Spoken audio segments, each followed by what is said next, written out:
we have a school system, we know how to take care of those things. We teach people reading, writing, arithmetic. But the trouble is, reading starts with an R, but writing starts with a W. And arithmetic starts with an A. And that's how stupid our school system is. Huh? You know where that came from? 95 years ago, I wasn't alive there, but I've read about it. 95 years ago, there was I checked it on Google, this is how I found it out, right? There was a ditty, a popular culture ditty. School days, dear old golden little days, reading and writing, arithmetic, talk to the tune, hit me straight, right? And that's where reading, writing, arithmetic. And today, sophisticated educators, present company accepted. So we get back to the 3 R's. You know, when somebody says something is stupid, I want to say it's stupid. It might not be socially acceptable, but it's stupid. Okay? Now, what are those 7 learning skills? You know what? Before you ever go to school, you learn to listen and to speak. Maybe not perfectly well, but you learn to listen and speak. And then you go reading and writing. But is it arithmetic that we want to teach? Or do we want to teach analytical thinking? Ooh, that's different than just arithmetic, isn't it? What about creative thinking? What about strategic thinking? So there's other things that we have to learn besides the 3 R's. And maybe listening and speaking is something that started, when did it start? When did it start? It started in the womb. It started after birth. A baby is born with a tremendous number of neuron connections in their brain already. At birth, they know how to cry. They know how to roll over. They know how to wet the diaper. They know how to hug somebody. When they are born, they have a desire to be nurtured, right? And a child walks. Do you teach them how to walk? No, you hold their hands. Children, you hold their hands and help them walk only. They see their brother walking and they want to walk. First they crawl. Do you show them how to crawl? If you don't show them how to crawl, how do they learn it? They learn in school. They learn by watching their brother. They learn because the neurons were already connected in their brain at birth. Right? The brain is tremendously capable of learning. I want to ask a side question here. How many of you, I'll ask you to raise your hand, if you ever attended a Montessori school, or one of your children attended a Montessori school, or one of your nieces or nephews, anybody you know attended Montessori school, would you raise your hand? Higher? Okay. Good half. A good half.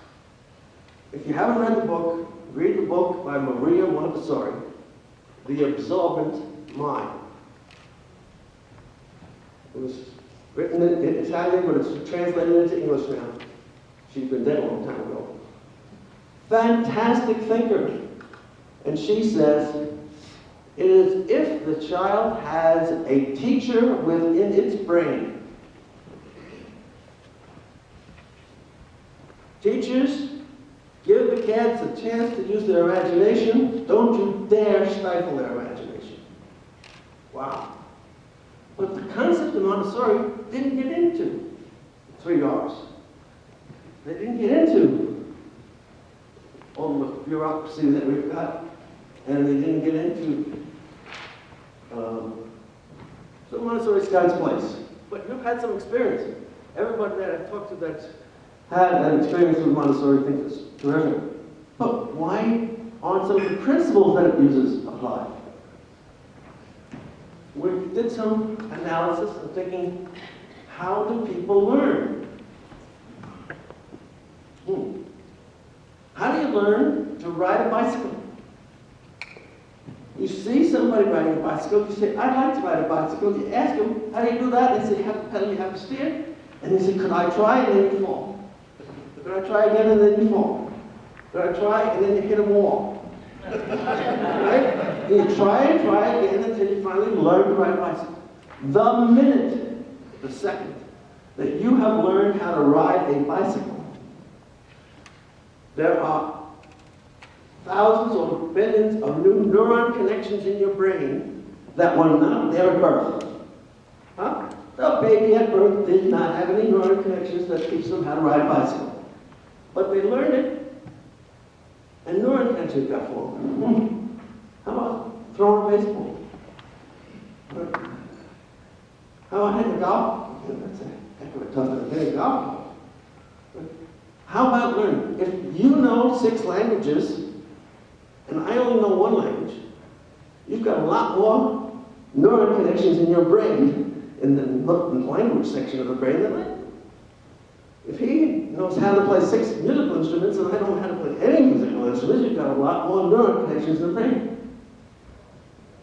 Do you learn how to do all those languages and all of those musical instruments in school? Not necessarily. People in Europe learn 5 languages. Why do they learn 5 languages? Because countries are so close that it's important. If you want to do business and stuff, you have to know multiple languages. A lot of what we have in life recorded in our brain is from life experiences, not just from school. But what I'm saying here is traditional education approaches. You have to get the facts, and an accumulation of facts is information, and then accumulation of that, we say you are intelligent or you have got a lot of knowledge, right? And we have developed your memory skills. Your memory skills. We see this little kid, you know, he stands up and he says, every president of the United States, in order from 1 to 44, and the name of the president and the city and state they live in, they were born in, right? And so it's the kid's a genius, right? The kid's a genius because he's memorized 44 presidents and what's so in right order where they're born. Other little kid takes out his cell phone, Google. It's not so valuable to have all those memory skills, is it? Huh? Maybe you can do it another way. But traditional education around the world, not just the United States, around the world, is memory skills and test. You got to test. What's the test for learning compassion? What's the test for learning how to ride a bicycle? What's the test for human relationships? What's the test for love? What's the test for anxiety? What's the test for all those things? You learn it, you put it in your brain, and there's no test. Huh? What if we want to unleash human potential? We want to get all the possible human potential we can get. What would we have to do? Albert Einstein, somebody called him Al. I have more respect. That was cute. We called him Al. In our organization, it's just Al.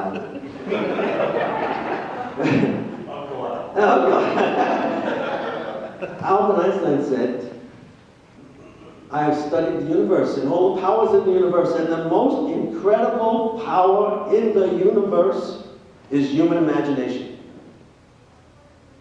He didn't say the sun. He didn't say the earth. He didn't say human beings. He said human imagination. And it is available in infinite quantity, and it is dramatically underutilized. We saw some statistics in one of the speeches. The kids had pretty good creativity when they were 5 years old and lost it somewhere in 10 and 15, right? Scary. Why do we knock the creativity out of people? Why do we knock the imagination? Collaboration. Oh, gee. Collaboration and innovation. Those are the things needed to unleash human potential worldwide, all human beings. So we wrestled this. I'm talking Global Innovation Foundation, which is our nonprofit foundation. Well funded by philanthropists, but just started. And we asked ourselves, what is innovation? Oh, it's technology for sure. It's computers and things like that. But what about the US Constitution? Was that an innovation? It was a fantastic innovation. But we're calling it a collaboration. That got 13 states together, right? In some magical way. They had the Declaration of Independence and a collaboration process. Fantastic innovation, nothing to do with goods and services and nothing to do with the private sector and all the rest. What about cost control? If you can get parts from different parts of the world and ship them to other places and assemble them and then sell them to all parts of the world, that's called a supply chain, right? And sometimes you have tremendous cost control when you do that. Cost control is an innovation system. What about values and ethics? What about Martin Luther King? What about Mahatma Gandhi? Nelson Mandela? Did they change society with their innovations? Sure they did. They changed people's thinking process about values and ethics. So now, all of a sudden, we've got 4 different kinds of innovation. And we said, okay, let's finish it up. What about applying it in all sectors of society? Business is relatively successful in innovation. Why? Because they have a built-in system that if you don't do better, somebody else will, and you'll go bankrupt and you'll go out of business. So bankruptcy and going out of business for your competitors, sometimes US competitors, sometimes foreign competitors, whatever. So business is relatively successful in innovation processes. Huge inefficiencies in government, education, and healthcare. And that's where we have to focus. That's the red zone. And then not-for-profits and families are also very important and need innovation badly. But we're carving it out as the next opportunity. It's frustrating to me, it's probably frustrating to you, when you hear somebody say, nothing gets done in Washington. Okay? Oh, somebody's going to get the money, and then the money will influence what bill they will vote for, and then they get elected, and the congressmen just want to go and win the next election, right? They're buying their next job. That's disturbing. So why does it have to be that way? Does it say that in the US Constitution? No. You know, we implemented it. What is the #1 inhibitor? Did you give me a warning, maybe? Wow. I didn't see the first note. I'm having fun. What's the #1 inhibitor to innovation? Lack of collaboration. Lack of collaboration, and the big word for it is bureaucracy. We build bureaucracy. And now I've got to really slip through the slides quickly. Right?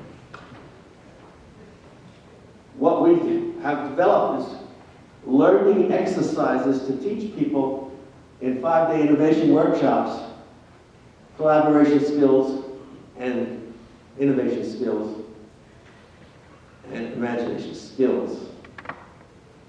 Not part of our education system today. And when they do that, after 20 days, they get a Principles of Innovation certification. Not a PhD, but more valuable.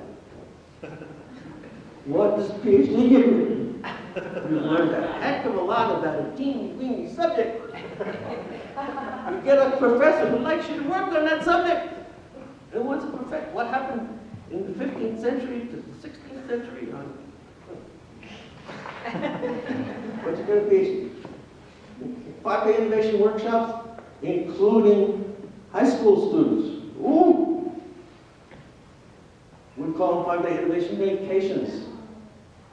Don't do it in all school time.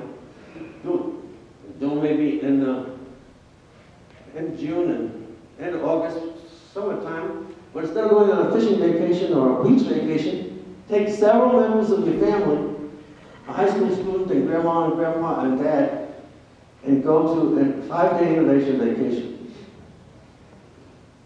And new ways of thinking. Now, there are 8 billion humans that are going to be around in 2040. And scientists tell us that 86 billion neurons are in the brain. And there's a potential for 1,000 trillion neurons. That's 1 with 15 zeros. 1,000 trillion neurons potential in the brain. We haven't come close to filling up our capability. Okay? What our objective is, get more neuron connections in each human brain. And we'll have to do it different ways than we're doing it today. And that's the foundation, that's what we're doing. You can, don't have to applaud, but what you can do is come back at 1:15. Because from 1:15 to 3 o'clock, we're going to run an hour and 45-minute workshop, which will be all interactive around each table. We are our future we created. That's what innovation is about. And here we go. This is what happens. Innovation challenges and possible solutions.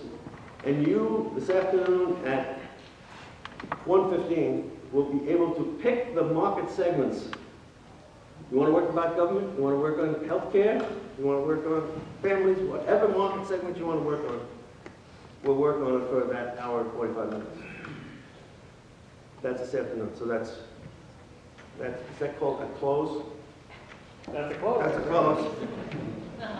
And that gets us ready, and we're just almost on time.